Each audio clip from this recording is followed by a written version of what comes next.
Okay, we're ready. Tonight we're going to be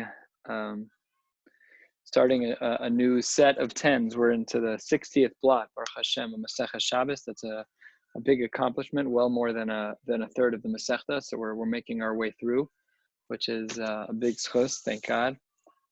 Tonight we're going to be learning Daf Samach, and we're going to start on the bottom of Nun Tes Amud Beis, at the last of the two dots, which is V'lo b'tabas she'ein aleha chosam.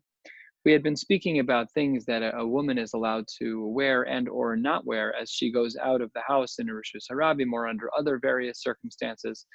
So we're going to be starting from that point. And we had said in our Mishnah, as is listed right here, below b'tabas she'ein aleha chosam, that she cannot go out in wearing a ring that does not have a signet on it, which is interesting.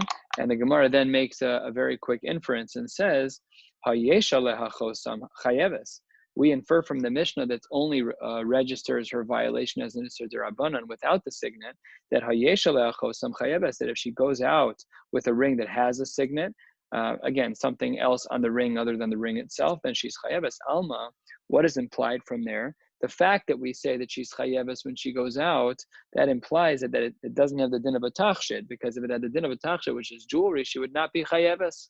At a maximum, it would be a pater avalas or a D'Rabbanan, and maybe even mutar lechatchila. We allow for women to wear jewelry. We allow for them to wear jewelry in general. So this word tachshit is more of a halachic nature.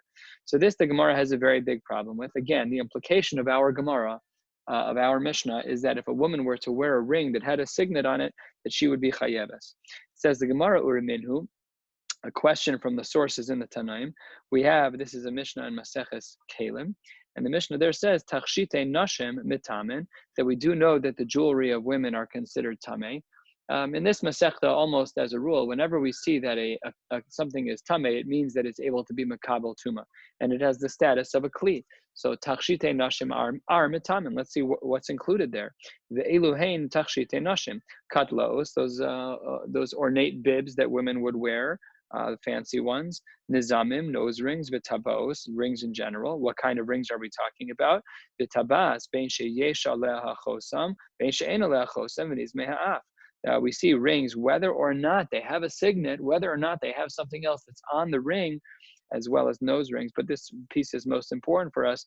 Nevertheless, it has the din of a tachshit. So which one is it? Our Mishnah implied that if there's a ring with a signet, that it was not a tachshit, because the implication of our Mishnah was that she would be chayeves for wearing it on Shabbos. Masha'in came, this Mishnah in Maseches Kalim says very clearly, no implications required, says very clearly that it is considered a tachshit. So which one is it? Do we say that a ring with a signet is considered a tachshit and therefore only asur midrabanan, or do we say that a ring with a signet on it is considered to not be a tachshit and therefore it's an isur doraisa? Which one is it? Great question. So we're going to see three different answers here. Here's the first answer. Amar Rabbi Zera lo kasha harab nechemia harabanan. We're now going to learn a brisa about rings, and we're going to see two shitas. We're going to see three shitas, but the two that we need are Rav Nechemia and the Rabbanan. Let's first start with the first shita. The Tanya, the brisa says, he shall mateches, if the ring is made out of metal, the chosma, and the signet is shel almog, and the signet is made out of wood. We've seen this brisa before. So the din is that it's tameya. It's considered a kli. Namely, we don't care about the signet that's made out of wood. Wood typically is not makabel tuma, but the ring that's made out of metal is makabel tuma. So when this brisa says that the ring is made out of metal, it basically is saying that once the ring is made out of metal, we don't care what the signet is made out of, and therefore it's going to be tameya. However, he shall almog, once the ring is made out of wood, the chosma shall mateches tahora. Basically, this shita of the Tanakama of the Rabbanan holds that the ikar is the ring itself. Whatever the ring is, this is like the Uriminhu. This is like the Mishnah in Maseches Kalim. We don't care. As long as the ring has a base to it, then it's a ring. We don't care how you look at it. That's what the Mishnah says 2 lines up. The Mishnah from Kalim that says whether or not it has a chosam, it's considered to be a ring. Whether or not it has the signet, it's still considered to be a ring. That's a shita of the Rabbanan. And then Reb Nechemia argues. Reb Nechemia metame. He says no. If the ring has metal in the signet, then it's tameh. Shahai Reb Nechemia Omer. Rabbi Nechemia says about 4 or 5 things right now. The first one is most important.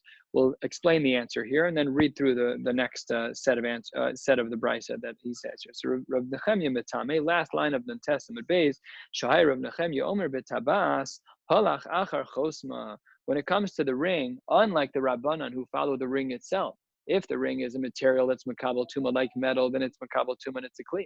If the ring is made out of almog, it's made out of wood, it's not. We only care about the ring itself.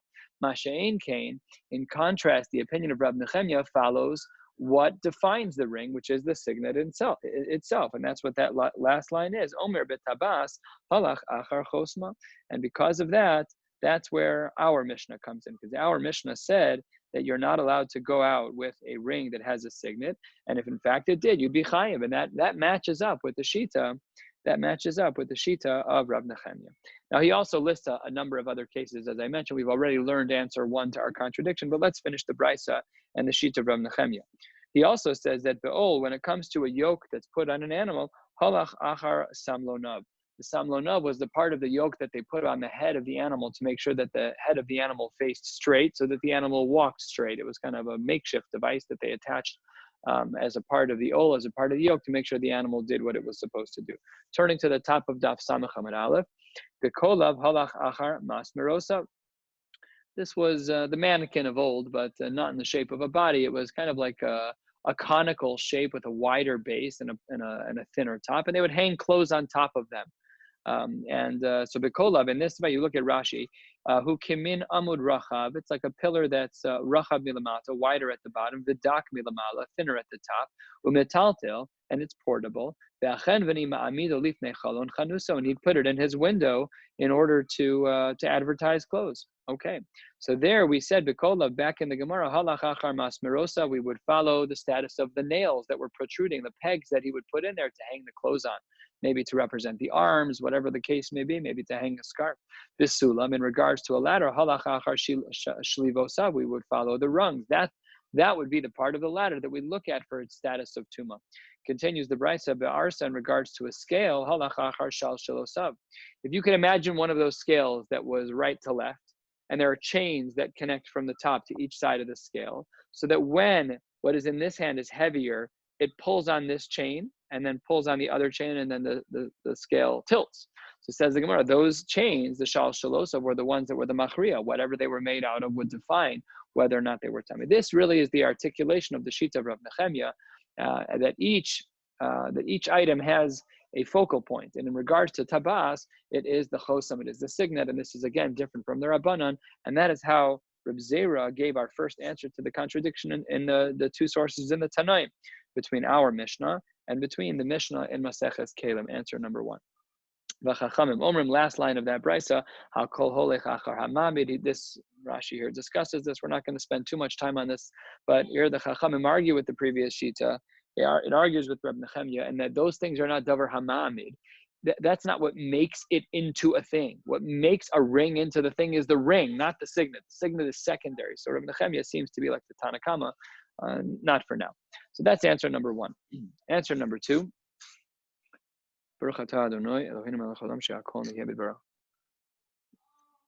So answer number 2 says Rava, 4th line of the Gemara. Rava Amar litzdadim katani. This language is a little uncommon, and basically what it means is that litzdadim, we have to give the 2 sides in the brisa, in the Mishnah. It wasn't taught, but it needed to be. Yesh aleha chosam tachshet ish. Ein aleha chosam tachshet isha. We need to define what we learned on the bottom of the previous summit as one of our contrasting sources, and Rava undoes the machlokes in the following way by saying that when it said that it could be both, it really depends, because yesh aleha chosem tachshet ish, when there is a signet, that's considered a tachshet for a man, more typical for men in their culture to have a ring with a signet. Ein aleha chosem tachshet isha. But if a woman were to wear a man's ring, that would not be a tachshet, that would be usher. So that's how he solves this. That is how Rava solves this contradiction in Tanaim, by indicating that we misunderstood one of the sources. The last answer, and this is the answer that sticks, is the Shita of Rav Nachman bar Yitzchak, who says, Amar, Tuma, Shabbos karamis. This is a beautiful distinction to be made, has a lot of lumdus behind it, very logical, and that is as follows. You can't make a perfect extrapolation about the status of a kli as it relates to the world of Tuma, and then bring it over to the world of Shabbos. Because when it comes to the world of Tuma, we ask a categorical question. Is this a kli? Is this not a kli? But when it comes to Shabbos, we ask a different question. Is that kli functional for Shabbos? And that distinction is critical. Rav Nachman Bar Yitzchak is basically saying your whole question is off base. You're trying to learn from the world of Tuma about the status of a kli to the world of Shabbos and its status of kalim, and you can't do that. And the Gemara articulates how this plays out. Tuma, kli maisa amarachmana, v'klihu. As it relates to the world of Tuma, this is a kli, the ring with the signet, without, they're all kalim. It's a kli, it's functional. Somebody wears it, it's a kli, it has a purpose. However, Shabbos, mishum masui amarachmana, ein alechosam tachshid, yesh alechosam masui. It depends, it really depends, because we have to look at Shabbos through a different lens. We have to look at Shabbos through the lens of whether or not it's a kli as it relates to Shabbos. Carrying in a doraisa way depends a little bit on what's going on. It depends a little bit on how we define that item. Not klape tuma v'tara, not whether or not it's a kli for tuma. So Rav Nachman Bar Yitzchak's answer is lumdish in nature. It is not touching on how to answer brisa X instead of answer Y. He's rejecting the question outright. You asked a question from tuma to Shabbos. That question's an invalid question. Whether or not something is a kli as it relates to tuma does not necessarily mean that it is or isn't a kli as it relates to Shabbos. And that's how the Gemara concludes this section to answer our contradiction by saying, your contradiction that you brought up is not a contradiction. You cannot learn, you cannot extrapolate from the world of Tuma in a perfect way to the world of Shabbos, because each world, the world of Tuma and Shabbos respectively, they have different definitions of how we would define a kli. Let's continue. Our Mishnah had said yesterday, that a woman is not allowed to leave to go out of her house with a needle that is not nakuv, a needle that doesn't have the eyelet in place. It says the Gemara, lemay chazia, why isn't she chayiv? That's useless. What's she going to do with a needle that doesn't even thread? You can't thread on Shabbos anyways, but it shouldn't even have, it should just be carrying straight up. It's not a tachshit. So what's the Gemara saying? Lemay chazia, what's it fit for? Amar Rav Yosef, hol ve'isha ogeres bas se'ara. Sometimes a woman would use the pin through whatever hair covering she's using to kind of keep some hair in place. You know, kind of like when you're at the tailor and they use the needle that goes into the fabric and comes back out just to show them where to make the sewing line. Similar, they may use that needle in that way. It doesn't need an eyelet for that. So because there's still a usage for the woman, it still may have a din of tachshit, and therefore it's only an isser d'Rabbanan. Amar le Abaye, if you're saying that it has a practical function like a regular garment, it should be like a biris. A biris, as Rashi here points out, a little bit lower down, about 3-4 inches below where we are. Rashi says, "V'tehavi kibiris." Tatana masnisim. We'll learn it 3 blot from now. Biris tahora milatame v'yotzin bav. He came in at tzada, like a bracelet or like a wrap of some kind. She'ose l'shokeha, that was used to hold up her stockings or her socks. Me'al bate shokeha lahadkan shelo yipu al ragla. She wanted to make sure that her tights didn't fall down, that her leg coverings didn't fall down. So there we said that was mutter. So maybe this needle without an eye is no different than the biris. But if that's the case, why did our Mishnah say that the needle, the machat she'ein nakuva, is an isser derabanan? Masha'ein came when it came to the biris, that it was mutter legamre to walk outside with that. So the Gemara therefore rejects the sheet of Rav Yosef. Ela tirgama Ravada Narsha. Ravada Narsha gave his own answer, Kame de Rav Yosef, and he said as follows: what is that needle, the eyeless needle, what is it used for? Hoel v'isha cholekas b'se'ara b'Shabbos. Because what a woman can do is she can take that one needle and she could run it through her hair to make a part in her hair, to be cholekas, to split her hair on Shabbos.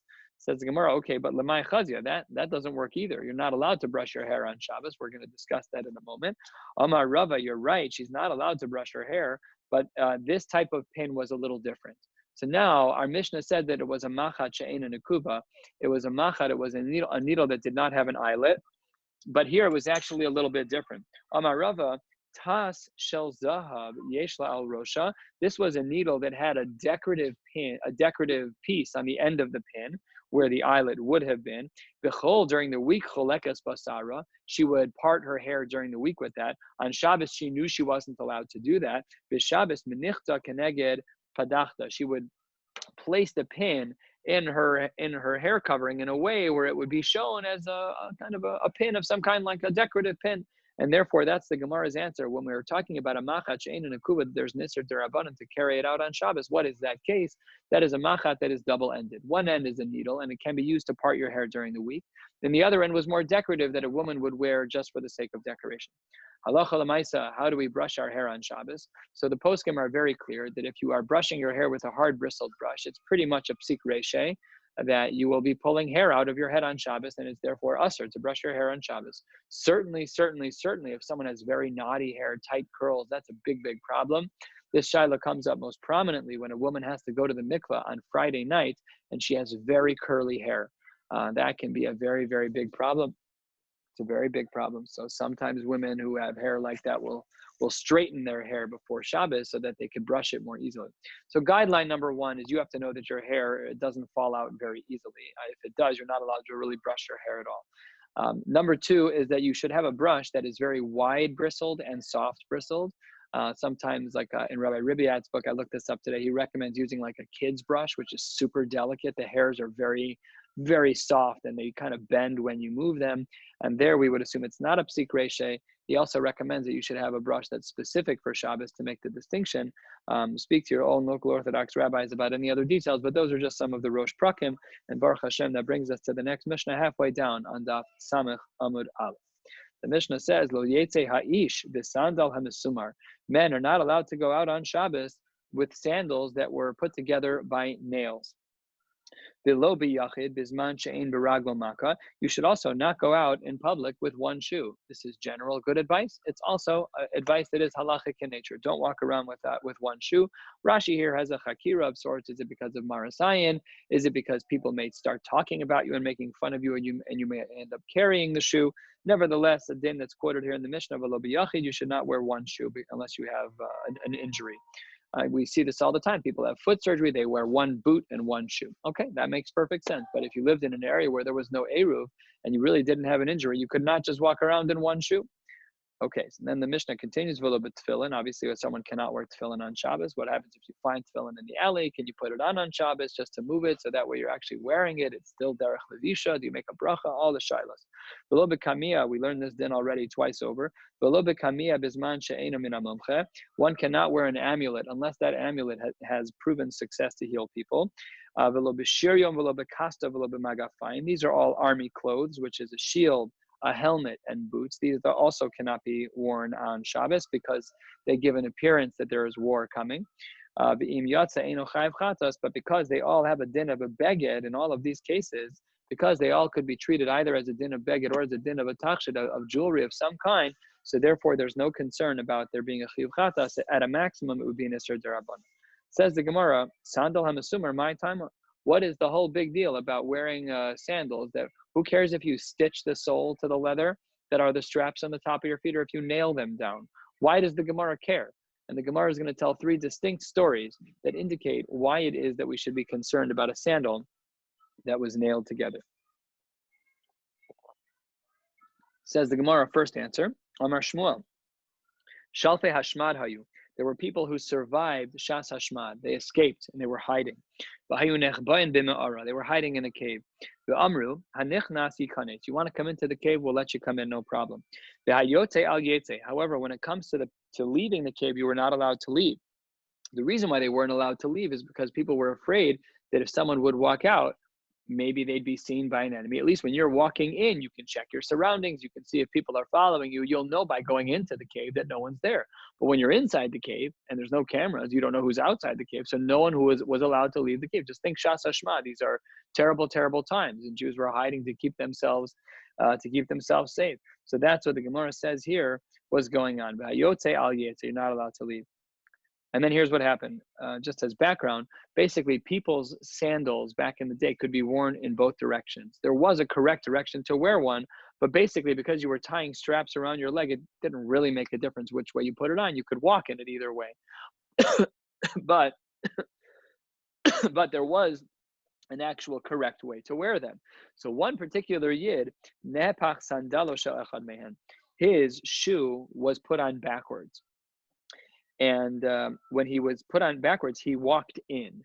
But when you're walking in with your shoe backwards, it looked like someone walked out because your shoe is facing outward. If you're walking inwards with your shoe facing behind you, it looks like someone walked out of the cave. So nepach sandalo shel echad mehen kasvur, and everybody thought when they saw the footprint facing outward, kasvur and haim echad mehen yatsa, that somebody left. Virauhu oivim, and people saw them. The achshav, and now Bain alehem, and they were going to get killed, and they were so upset. How could someone possibly leave? No one actually left. The only reason why anybody knew what was going on was because that one shoe print was facing the wrong direction. So then they began to have a whole tumult internally. There were no enemies at all because nothing bad had happened. But because of what had happened with the backwards shoe print, dachku zeh bazeh, they started fighting each other. I need to be in the best position. V'hargu zeh zeh yoser mimasha hargu behem oivim. It was worse. Excuse me. It was worse. They killed themselves and there were no enemies, all because of that one shoe print. So that's why Shmuel says that there's a limitation on sandals that were made out of nails. That shoe print was very, very noticeable. Rabbi Loi ben Elazar Omer b'me'ara hayu yoshvin. They were sitting in a cave. Shamu kol me'al gabe ha'me'ara. They heard someone walking above them with nailed sandals, and the metal was clanking against the rock. And the sound reverberated, and people heard it. And there too, they thought that there were enemies there. Same thing happened. That people were gathering against them. They started fighting internally with each other, and they killed each other. Answer number 2, similar answer. Answer number 3: why is it that we're not allowed to wear sandals that are made out of that are kept together by nails? Rami bar Yechezkel Amar bebeis hakneses hayu. The Yidden were in shul, something that we're all fairly jealous of right now. Hayu yoshvin v'shamu kol me'achorei beis hakneses. They were sitting, they were davening, or they were learning, and they heard footsteps in the back. What they were really hearing was basically the equivalent of metal taps. They were hearing the nail portion of the sandals clicking on the ground outside. Same exact thing happened. V'shamu kol me'achorei beis hakneses kasvurin hayusha bo alein oivin. They thought enemies were coming. Dachku zeh b'zeh v'hargu zeh zeh yoser mimasha hargu ben oivin. So all 3 of these stories. Ve'osa shah, 4 lines from the bottom. At that time, amru al yetze adam b'sandal hanasumar. Then they made a din that one should not go out with a sandal that is nailed together. Just a quick question here. What does the story of the sandal have to do with Shabbos? Okay, let's look at the next Gemara. Great question. That's mamish the Gemara's next words. Ihachi b'chol nami litzar. Who cares what day of the week it is? During the week it should also be usher. Perfectly asked. So that's exactly what the Gemara says. What is the difference between weekday and Shabbos? If your concern is that we're hearing the tapping of the nail on the ground and we think that enemies might be coming, Tuesday is a fine day to hear that also. So why only Shabbos? Says the Gemara. Maisa kihaba b'Shabbos haba. These stories, all 3 of them, they all took place on Shabbos. Maybe this answer has another layer to it, which is that during the week this was less common. People were wearing different kinds of shoes during the week. There is what to argue for cultural differences, but this is the answer the Gemara gives, is that it was all Shabbos. Says the Gemara, fine. If the Gemara says it's happening on Shabbos, but Yom Tov Lishtarei, it should be permissible then to wear sandals that have metal in them. You should be able to wear them on Yontif, because the story only happened on Shabbos. So why not Yontif? Maybe Yontif should be mutter. Says the Gemara, and if that's true that it's not the case, if it's true that on Yontif it should be mutter, then why then Allah Matnan? Why then do we have a Mishnah? Aval lo sandal hamisumar v'lo minal she'eno tafur b'yom tov eno tafur. Why is it that we see that you're not allowed? Says the Gemara, b'Shabbos my taima. What is the reason why we're going to answer a question with a question? Why is it that we say that on Yontif that it is still going to be prohibited? Because what was the reason on Shabbos? B'Shabbos my taima de'ika kinufia. There's a large gathering of people together. And guess what? B'Yom Tov nami ika kinufia. There's a large gathering of people on Shabbos too, on Yontif too. So the Gemara says that even though it's true that the story only took place on Shabbos, but because of the similarities of people gathering and being in a tight location all together all at the same time, and hearing the tapping metal outside on the rock or on the marble, whatever was outside their shul, those concerns are the same on Yom Tov as they are on Shabbos, even though on Shabbos the stories actually did take place. Says the Gemara, if you're saying that it's all about a gathering, Tainis Tzibor Ika Kinufia, what about a day during the week when it's a Tainis Tzibor?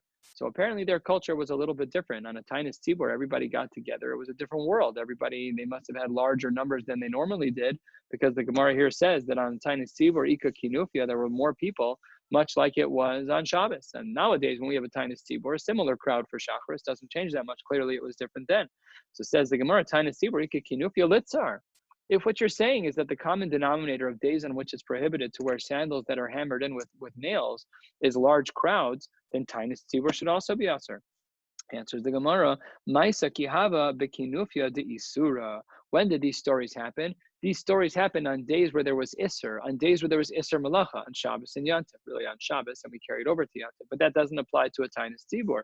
Hacha, in regards to a Tainus Tzibor, kinufia de heteruhu, it's a gathering, but it's not a gathering that has along with it any Isser Malacha. So there's not enough in comparison between Shabbos and Yantiv on one side and a Tainus Tzibor on the other to make a full comparison. And even according to Rabbi Chanina ben Akiva, who is of the opinion that when you make a gzeira, everything has to match perfectly. The Amar lo asru ela biyardein ubisfina ubemaisa shahaya, whatever the story is over there, that in that case he only gave the gzeira under the exact same circumstances.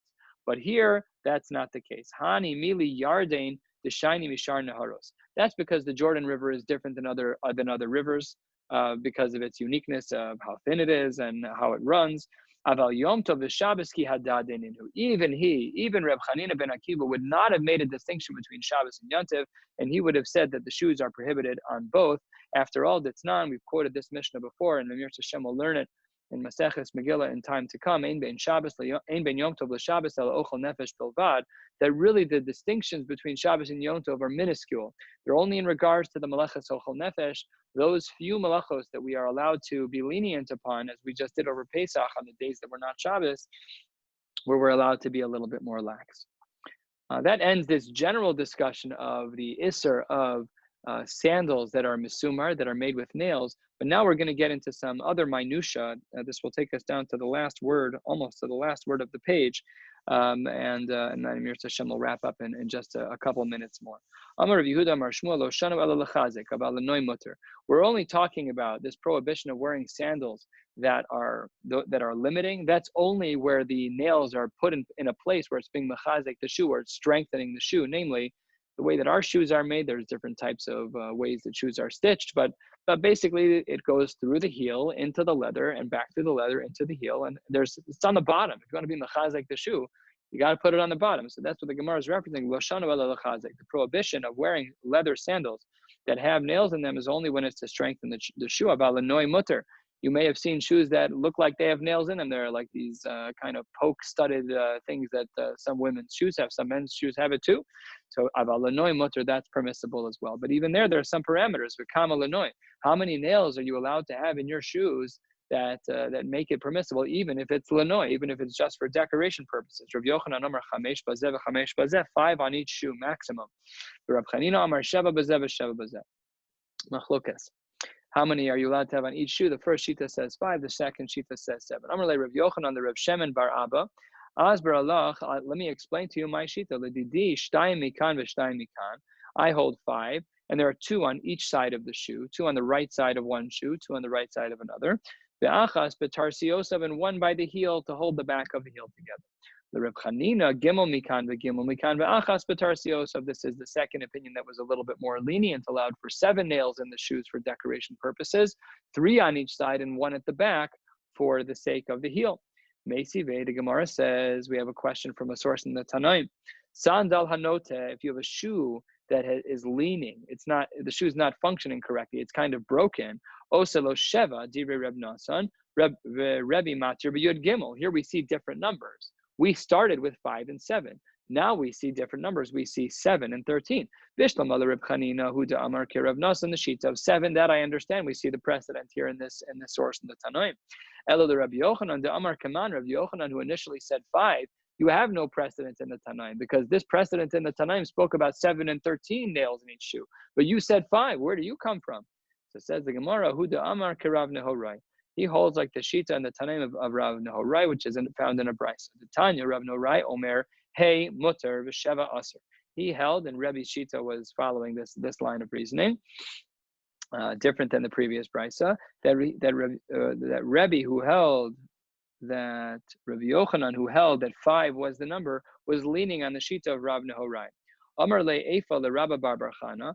Rav Eifa said, Eifa was a person. He said to Rabba bar bar Chana, Atun, you who are Talmidei Rabbi Yochanan, avidu ki Rabbi Yochanan. You who hold like your Rebbe Rav Yochanan, do as he does. You don't have to change for us. You can do exactly as you do. Oh no, not make Reb Chanina. We're going to be more lenient, and we're going to follow the sheet of Reb Chanina. Again, Rav Yochanan held 5 nails per shoe for decorative purposes. Reb Chanina was 7, and that is how each of their camps held. Asks the Gemara, Ba minei Rav Huna me Rav Ashi chameish mahu.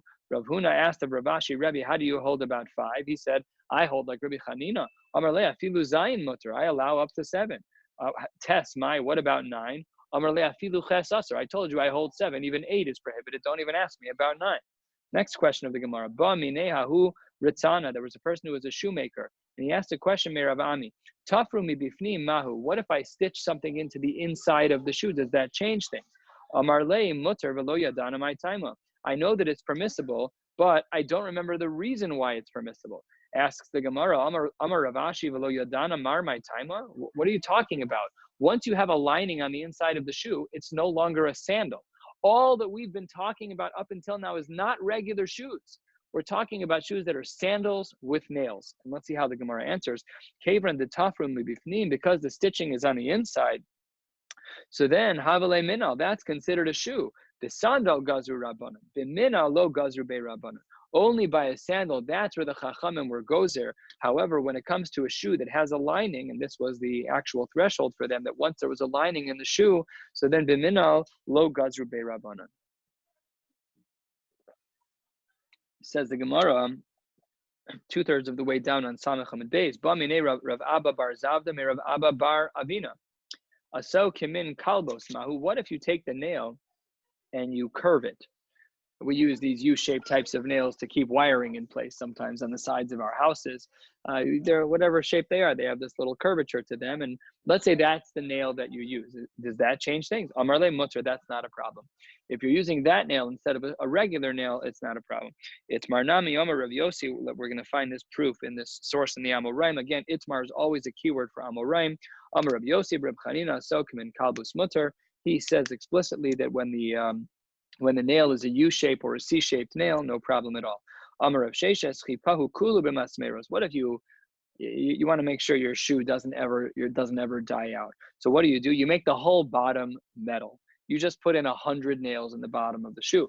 Amar Rav Sheshes chipahu kulu b'masmeros. You cover the whole bottom in nails. Kedei shelo tehei karka ochalto muter.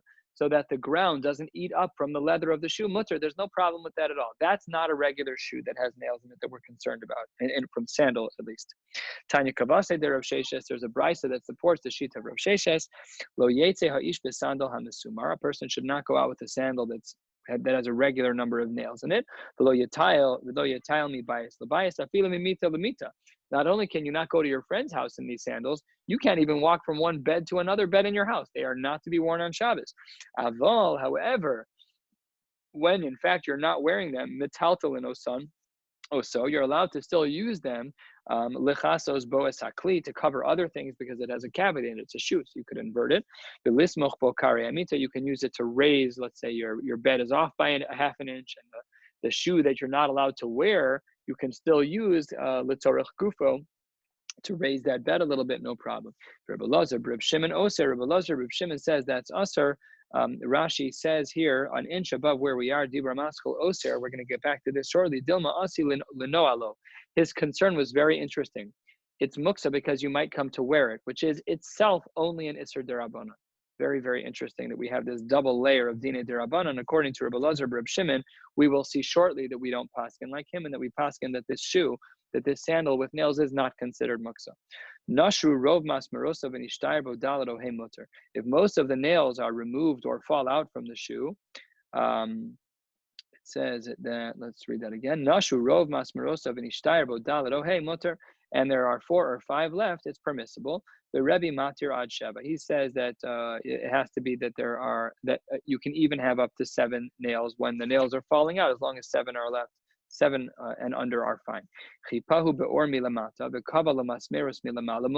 What if you don't put the nails through the bottom? What if you put the nails through the top? So they're not going to make the same clanking sound on the ground. That's mutter, says the Gemara. And you're just validating previous sources that we learned. Asahu kimin kalbos, if it has the C shape to them. O kimin tas, if it's built like a bar instead of like kind of like a more rectangular shape. O kimin yated, or like a peg. O shechipahu kula b'masmeros, or again, just quoting more of the same sheet, says that it's all covered in nails. Kidei shalote karko chalta mutter. In all of those cases, it's mutter.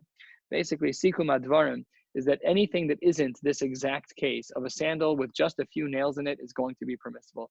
All of these significant deviations of different type of nails, the crazy volume of nails to make sure that the bottom of the leather doesn't get eaten up, all of those are considered to be permissible. We only have one classical case where it's awesome. It says the Gemara Hagufa Kasha, there's a line that you just said that has an inherent contradiction.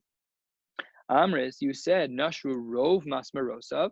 You said that there was a rove, there was a majority of nails that fell out. So let's say that there were 50 nails and 26 of them fell out. That's what rove means. Even though there's way more than the 4 or 5 that you just said was the threshold.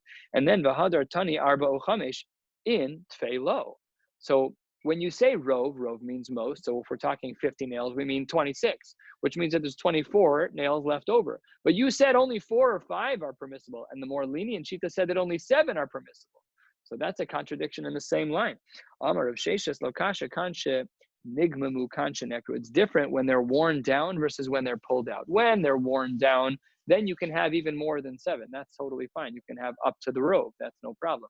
But when you're actually pulling them out, so then we can only have up to the Shita, either 4 or 5 or 7, depending on what Shita you hold like. And that brings us to the last couple of sections for the night. We're going to go straight to the bottom of the page, and we'll stop in just about 3 minutes, and then we will call it a night. Arba o chamesh mutter, says the Gemara. What does 4 or 5 mean? 4 or 5? The more lenient one is 5. Do you mean 5 or do you mean 4? Says the Gemara, hashta chamesh shari arba miboya. Once you're telling me the more lenient one, that 5 are permissible, all of a sudden I have to go backwards in time and say that 4 is also permissible? Obviously that's the case.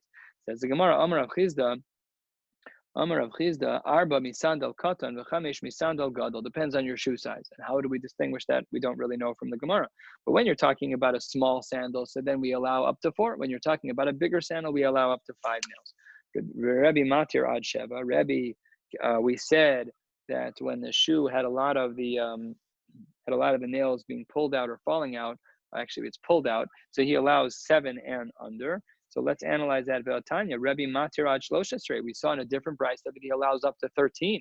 Why is this number different? So we have 2 versions of Rabbi head to head.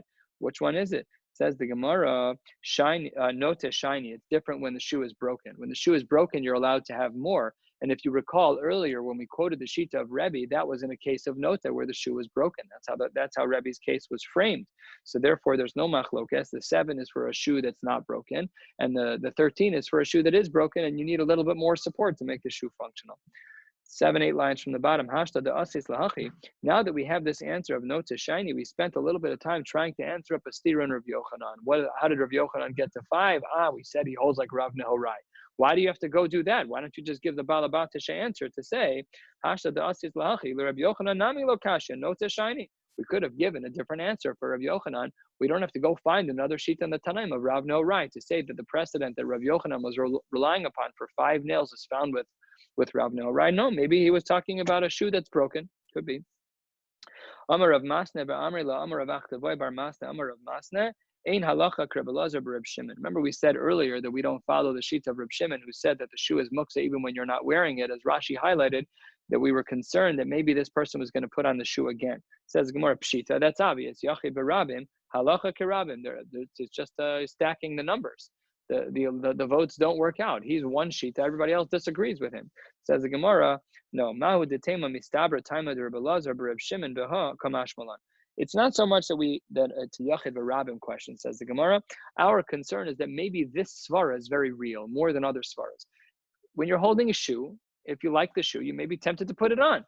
So therefore, that's why we thought that maybe we would follow the sheet of Reb Shimon ben Reb Shimon, Reb Elazar ben Reb Shimon, because it's a good svara. And says the Gemara, Afal Pikein, Yachid V'Rabim, Halacha Kirabim. And maybe one can extrapolate from here that even where a concern is very logical, the fact that it's Yachid Barabim, Halacha Kirabim, that principle of majority, when you have more Shitas against one Das Yachid, it wins, even if that Das Yachid is very rational. This leads to some major psak shilas of how and when a posek is allowed to lean on the Shita of a Das Yachid. We've been leaning on a lot of Shitas of Das Yachid during the COVID-19 crisis and hearing shilas and leaning on isolated opinions that we would otherwise never lean upon. A woman called me with a question. I didn't know what the answer was. I called her by Robinson. There's literally one shita under the sun, and we relied on this wild kula of the Chassam Sofer that's not even found in the Rishon. It's crazy shitas, but it's a crazy time. So in crazy times, you can rely on a Das Yachid, but this Gemara wasn't even entertaining Rabbi Lazar, Reb Shimon Svara, even though it was very Svardik. So this is one of those Gemaras that we should, when we think about the world of Psak, this is the kind of Gemara that gives us a glimpse. Last 4 lines. Amar Reb Chia, Ilav de karuli bavloi shari isure. If not for the fact that people used to call me the Babylonian who was lenient in all isurim, he was Rabbi Makil, as it were. Hava sharina beituva. I would have allowed them to put in even more nails. You guys are talking 7 and 5 and 13. Forget that. Bekama, how much would I have allowed? Bepumpedisa amrin esrin va'arba. I would have allowed them to wear 24 nails in their shoe, no problem. Besura amrin esrin v'tartin. I would have allowed them to wear 22 in surah. Amar of Nachman Bar Yitzchak b'simaneh. How do I remember? How do I remember which one is in which city? So then, ad asami pumpedisa l'sura chaser tarti. That once he walked from pumpedisa to surah, and 2 nails fell out of his shoe. 24 minus 2 is 22. So that's how he remembered which city was 24 and which city was 22. So basically, if you have a pair of sandals and there are a few nails in the bottom, don't wear them on Shabbos. All other iterations are permissible to wear on Shabbos. Wishing you all a beautiful night. We'll pick up tomorrow, Nadim Yirtzeh Hashem, with Daf Samach Aleph.